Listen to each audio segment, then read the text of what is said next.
हूअं त सिंध पुलिस जे बहादुर जवाननि पंहिंजनि दबंग एसपिन जे हुकुमनि ते हेसिताईं हज़ारे सिंधी नौजवान फुलफ्राए यानी कूड़नि मुक़ाबलनि में मारे छॾिया ऐं बजाए जो खेनि उन ॾोह जी सज़ा मिले संदन वाह वाह थींदी रही।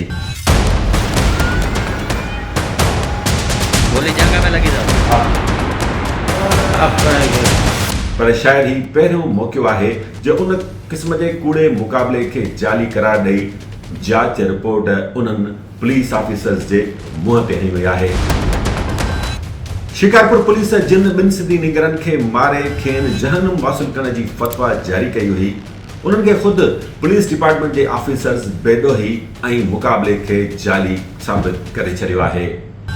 हीअ आहे शिकारपुर पुलिस पारां मारियल मुर्तज़ा जतोई अमजद लोहर वारे केस जी छिरकाईंदड़ स्टोरी, जंहिंमें अक्सर किरदार त ज़ाहिरी आहिनि पर कुझु किरदार अहिड़ा बि आहिनि जेके पर्दे पोयां वेही हुकुम हलाए रहिया हुआ। शिकारपुर पुलिस ॿिनि नींगरनि जिन जी उमिरि अञा 18 वरिय बि न थी हुई खे मारे पाण खे बचाइण लाइ कीअं ई केतिरा जुगाड़ कया ऐं शिकारपुर पुलिस जा उहे अमलदार ऐं अहलकार कीअं जांच जे चुंगल में फासी पिया। इहा छिरकाईंदड़ ऐं सनसनी खेज़ कहाणी जेकॾहिं तव्हां तफ़सीली तौरु सम्झणु चाहियो था त हिन केस जी 32 पेजनि ते ॿधल जांच रिपोर्ट पढ़ो। जेकॾहिं इन जांच ते तफ़सीली नज़र फिराइणु चाहियो था त 4 जुलाई जी रोज़ानी डान अख़बार जी ख़बर पढ़ो। पर जेकॾहिं शिकारपुर पुलिस जे उन ड्रामे जुगाड़ ऐं आख़िर में पंहिंजी खोटियल क़बर में पाण किरण खे गहराई सां सम्झणु चाहियो था त पोइ ही व्लॉग ॾिसो ऐं आहियां इरफान अली बुगियो। पंहिंजो ही चैनल सब्सक्राइब लाइक ऐं शेयर ज़रूरु कयो। ईअं खिलंदे खिलंदे हलिया वेंदासीं हिकु ॾींहुं, कॾहिं मुंहिंजी यादि अचई त मग़फ़िरत जी दुआ पढ़ी छॾिया। हैरत अंगेज़ ॻाल्हि इहा आहे त पुलिस जे हिन कूड़े मुक़ाबले खे ख़ुदि पुलिस ई कूड़ो करार ॾिनो आहे। ही जांच रिपोर्ट साम्हूं अचण खां पोइ इहो साबित थी वियो आहे त मोहम्मद इलियास खखराणी ऐं ज़ुल्फ़िकार अली चन्ना खां वठी समीउल्लाह सुमरो ऐं अब्दुल कुद्दूस कलवड़ ताईं सिंध पुलिस में अहिड़ा अमलदार ऐं अहलकार मौजूदु आहिनि जिन खे सच सच ऐं कूड़ कूड़ लॻे थो, जेके धमकी ऐं नतीजनि जी परवाह करण खां सवाइ पंहिंजे ज़मीर जे आवाज़ ते अमल ऐं फ़ैसिला कंदा आहिनि। इन्हनि पुलिस अमलदारनि ऐं अहलकारनि 1 जून ते शिकारपुर पुलिस पारां मारियल 2 सिंधी निंगरनि यानी मुर्तज़ा जतोई अमजद लोहर वारे केस जे तह ताईं पहुची असल हक़ीक़तूं साम्हूं आंदियूं आहिनि ऐं पुलिस जे हिन समूरे ड्रामे खे वाइखो कयो आहे। शिकारपुर पुलिस जे हिन ड्रामे जो क्लाइमेक्स 6 जून खां शुरू थी 3 जून ते दंग थियो। तॾोके डिस्ट्रिक्ट एंड सेशन जज शिकारपुर जे हुकुम ते IG सिंध पारां जुड़ियल जांच कमेटी हिन मुक़ाबले खे न रुॻो जाली करार ॾिनो आहे पर SSP शिकारपुर शाहज़ेब चाचर जी नेग्लिजेंसी खे पिणु वाइखो कयो आहे।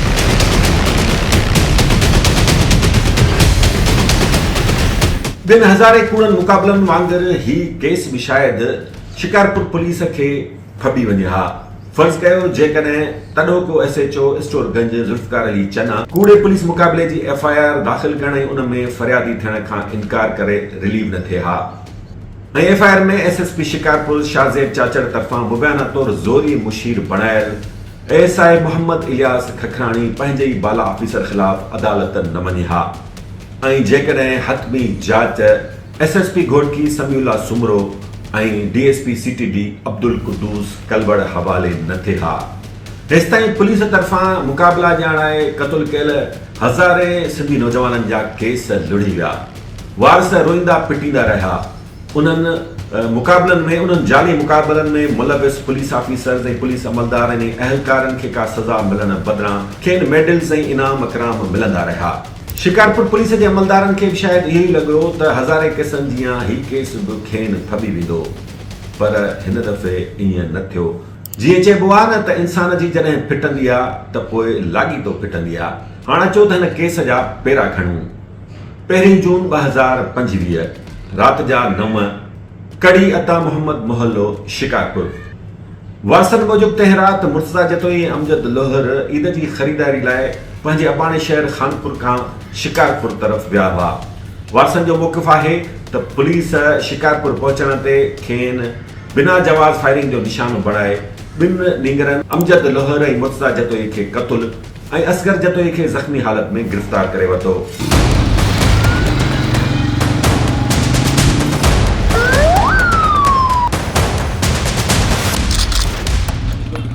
वारसन जो मीडिया ॾो मौक़िफ़ हो त मुर्तज़ा जतोई शागिर्द ऐं मोटरसाइकिलुनि जो मैकेनिक हो, जॾहिं त अमजद लोहर बाबति ॿुधायो वियो त हू अन्न जो वापार करे गुज़र सफ़र कंदो हो। पर शिकारपुर पुलिस बार बार खेनि ॾोहारी करार ॾेई रही हुई। न रुॻो खेनि ॾोहारी करार ॾेई रही हुई, पर खेनि जहनुम वासुल करण जी फतवा पिणु जारी करे छॾियईं। हीउ केस शिकारपुर पुलिस खे उतां ॻिची पवणु शुरू थियो जॾहिं लाॻापियल थाणे यानी स्टोरगंज जे SHO ज़ुल्फ़कार अली चना मुक़ाबले जी FIR दाख़िल करण उन में फ़रियादी थियण खां इनकार कंदे थाणे ताईं रिलीव करे छॾियो। जॾहिं ॿिन्ही नींगरनि जा लाश सिविल अस्पताल शिकारपुर पहुचाया विया त उते पिणु तॾो के SHO ज़ुल्फ़कार अली चना कैमरा अॾो इहो बयानु ॾिनो त खेसि मुक़ाबले जी ख़बर नाहे, फायरिंग 15 मददगार वारनि कई आहे। गुलशाह के इधर ही मुकाबला हुआ है 15 वालों से। अच्छा, हम पहुंचे नहीं, देखे कितने अच्छा क्या इत्तलात के लूट मार कर रहे थे, लूट मार करके फरार हो रहे थे क्या? वो 15 वालों को पता होगा। अभी तो मैं अभी पहुंचा हूँ, देख के मालूमात बताता हूँ आपको। 5 जून 2025 district and session court Shikarpur. हिन कूड़े मुक़ाबले में मुलविस पुलिस अमलदारनि ऐं अहलकारनि खे ॿियो वॾो धचको उन वक़्तु लॻो जॾहिं FIR में मुशीर ॼाणायल मोहम्मद इलियास खखराणी पंहिंजे बाला ऑफिसर्स ख़िलाफ़ दरख़्वास्त खणी अदालत पहुतो। उन दरख़्वास्त में हुन मौक़िफ़ इख़्तियार कयो त हू त मुक़ाबले वक़्तु जाइ वारदात ते मौजूद ई न हो, खेसि ज़ोरीअ मुशीर बणायो वियो आहे ऐं बाला ऑफिसर खेसि धमकियूं ॾेई रहिया आहिनि। अहिड़ी दरख़्वास्त ते अदालत न रुॻो ASI मोहम्मद इलियास खखराणी खे तहफ़ुज़ ॾियण जो हुकुम ॾिनो, पर IG सिंध खे हिकु नई जांच कमेटी जोड़ण जो पिणु हुकुम ॾिनो ऐं गॾोगॾु इहो पिणु हुकुम जारी कयो वियो त जांच रिपोर्ट हफ़्ते अंदरि अदालत में जमा कराई वञे। अहिड़ो अदालती हुकुम साम्हूं अचण बाद IG सिंध 6 जून ते SSP घोटकी समीउल्ला सुमरो, SSP खैरपुर हसन सरदार नियाज़ी ऐं DSP CTD अब्दुल कुदूस कलवड़ ते ॿधल जांच कमेटी जोड़े जांच हफ़्ते अंदरि मुकमल करण जो हुकुम ॾिनो। जंहिं जांच कमेटी मुक़ाबले खे न रुॻो जाली करार ॾिनो, पर हिन केस बाबति छिरकाईंदड़ इंकशाफ पिणु कया। वाक़े बाद फौरी तौर SSP शिकारपुर प्रेस रिलीज़ जारी करे मक़तूल मुर्तज़ा जतोई ऐं अमजद लोहर खे ॾोहारी करार ॾेई जहनुम वासुल करण जी फतवा जारी कई। पर हक़ीक़त इहा आहे त जांच रिपोर्ट में वाज़ह तौर ॼाणायो वियो आहे त पुलिस मक़तूलनि ऐं ज़ख़्मी नौजवान असगर जतोई जो क्रिमिनल रिकॉर्ड पेश करण में बि नाकाम रही। इंक्वायरी कमेटी पंहिंजी हतमी रिपोर्ट में ॼाणायो त केस जे 4 अहम शाहिदनि ऐं मुशीरनि FIR नंबर 68/2025 जे मतन ऐं शिकारपुर पुलिस जे दावा खे दुरुस्त चवण खां इनकार करे छॾियो। यादि रहे त ॼाणायल FIR जे मतन में फ़रियादी SHO मीर मोहम्मद सुमरो ॼाणायो हो त मुर्तज़ा जतोई, अमजद लोहर, असगर जतोई ऐं ॿिया ॾोह जे इरादे सां वञी रहिया हुआ ऐं पुलिस जॾहिं संदनि पीछो कयो त हुननि पुलिस मथां फायरिंग करे ॾिनी ऐं पुलिस पाण खे बचाइण लाइ हैरत अंगेज़ तौर इहो पिणु मौक़िफ़ इख़्तियार कयो त मुर्तज़ा जतोई ऐं अमजद लोहर पंहिंजनि साथियुनि जी फायरिंग में मारिजी विया, जॾहिं त हिकु ॼणो असगर जतोई ज़ख़्मी थी पियो। हीअ पंहिंजी नौयत जी शायदि पहिरीं FIR आहे जंहिं में मुशीरनि ऐं शाहिदनि फ़रियादी जी फ़रियाद खे ई कूड़ो करार ॾेई छॾियो आहे।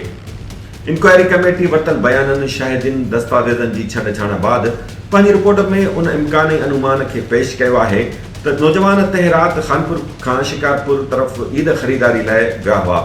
राति 9 वॻे जुमाणी हाल पहुता त उते मुक़रर 15 मददगार टीम टिनी नौजवाननि खे शकी सम्झी संदनि पीछो कयो।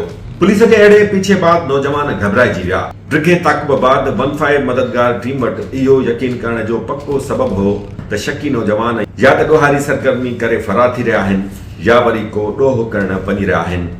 जीअं जीअं पुलिस जो पीछो तूल पकड़ींदो वियो, 15 मददगार टीम जो शक अञा वधीक पको थींदो वियो ऐं हुननि यानी पुलिस अहलकारनि शिकारपुर ज़िले में ॻोहनि ऐं अमन अमान जी सूरत हाल जे बुनियाद ते अवाम में कंहिं अणवणंदड़ वाक़े खे रोकण लाइ ज़रूरत खां वधीक ऐं गैर मुनासिब ताक़त जो इस्तेमालु कंदे जवाबदारनि खे गिरफ़्तार करण जो फ़ैसिलो कयो। जीअं शकी नौजवान गुलशाह घाट वेझो पहुता, 15 मददगार टीम शायदि इहो सोचियो त जेकॾहिं शकी नौजवाननि खे फौरी तौर गिरफ़्तार न कयो वियो या खेनि मसरूफ़ न कयो वियो त हू फरार थी वेंदा। नतीजे में उन्हनि यानी 15 मददगार टीम गोलियूं हलायूं, जंहिंजे नतीजे में 2 ॼणा मारिजी विया ऐं 1 ॼणो ज़ख़्मी थी पियो। हिन 32 पेजनि ते मुश्तमिल जांच रिपोर्ट जो मुख्य नुक़्तो वाक़े जी FIR जे मतन बरख़िलाफ़ जांच जो नतीजो आहे। जांच कमेटी पंहिंजी रिपोर्ट में दस्तावेज़नि शाहिदिन ऐं बयाननि आधार जेका इम्कानी सूरत हाल ज़ाहिर कई आहे, यानी 15 मददगार टीम शक जे बुनियाद ते नौजवाननि मथां फायरिंग कई। इहो मौक़िफ़ पुलिस पारां वाक़िए जी दाख़िल कयल FIR जे मतन जे बिल्कुलु उबतड़ आहे। फरियादी पुलिस FIR में ॼाणायो त मुर्तज़ा जतोई अमजद लोहर मुक़ाबले दौरान पंहिंजनि साथियुनि जी फायरिंग में मारिजी विया हुआ। जांच कमेटी पंहिंजी रिपोर्ट में इहो पिणु ॼाणायो आहे त जेकॾहिं नौजवान पंहिंजनि साथियुनि जी फायरिंग में मारिया विया हुआ तो उन बाबत सर्विलेंस, फोरेंसिक ऐं बैलिस्टिक रिकॉर्ड पेश करण लाइ SSP शिकारपुर ऐं DSP सिटी खे बार-बार हिदायतूं ॾिनियूं वयूं, पर हू मुक़ाबले बाबत पुलिस जे मौक़िफ़ खे दुरुस्त करार ॾींदड़ का बि शाहिदी, सबूत या फुटेज फराहम न करे सघिया। हीअ जांच कमेटी SSP शिकारपुर ऐं DSP सिटी जे ज़ाब्तनि ऐं कानून मूजिबि कमान, निगरानी ऐं जांच बाबति पंहिंजनि फर्ज़नि में कोताहियुनि खे पिणु साबित करे थी। जांच दौरान 29 पुलिस अमलदारनि ऐं अहलकारनि मुतासिर दुर जे 2 माण्हुनि ऐं 1 ख़ानगी माण्हू जा बयान रिकॉर्ड कया विया। हीअ जांच रिपोर्ट सिंध अंदरि पुलिस जे उन्हनि मुक़ाबलनि आॾो पिणु सवालिया निशान हणे थी जिन दौरान पुलिस ॾोही ऐं बेॾोही माण्हुनि खे फुलफिराए करे, यानी दौरान हिरासत फायरिंग करे क़त्ल करण बाद मुक़ाबले जी दावा कंदी आहे। सिंध पुलिस जे उन्हनि बहादुर ऑफिसर्स ऐं अहलकारनि तरफ़ां हेसि ताईं हज़ारे सिंधी नौजवाननि खे मुक़ाबलो ॼाणाए मारे वियो, पर कंहिं बि केस जी इन तरीक़े सां जांच न थी ऐं कंहिं हिकु पुलिस अहलकार खे का सज़ा न अची सघी सवाइ राव अनवार जे। उहो बि इन करे त इहो मुबैना कूड़ो मुक़ाबलो कराची में थियो हो ऐं उन में जेको मुतासिर हो उहो पश्तो ॻाल्हाईंदड़ यानी नकीबुल्ला महसूद हो। उर्दू मीडिया हुजे या सिंधी मीडिया, जंहिं तरीक़े सां नकीबुल्ला महसूद वारे केस खे हाईलाइट कयो वियो, तव्हां कॾहिं ॾिठो त कंहिं सिंधी नौजवान जे केस खे इन तरीक़े सां हाईलाइट कयो वियो हुजे? सिंध में हीअ जेका पुलिस जी मुक़ाबलेबाज़ी जारी आहे, उन ख़िलाफ़ मीडिया हुजे, अदालतूं हुजनि या ॿिया इदारा हुजनि, मुकमिल ख़ामोश आहिनि। तंहिं करे इन समूरी सूरत हाल में समूरी ख़ामोशी जे नतीजे में पुलिस शइ वठी रही आहे ऐं ॼण त पुलिस खे इहो लाइसेंस मिली वियो आहे त उहा जीअं वणे, जिते वणे, जंहिंखे मारणु चाहे मारे सघे थी।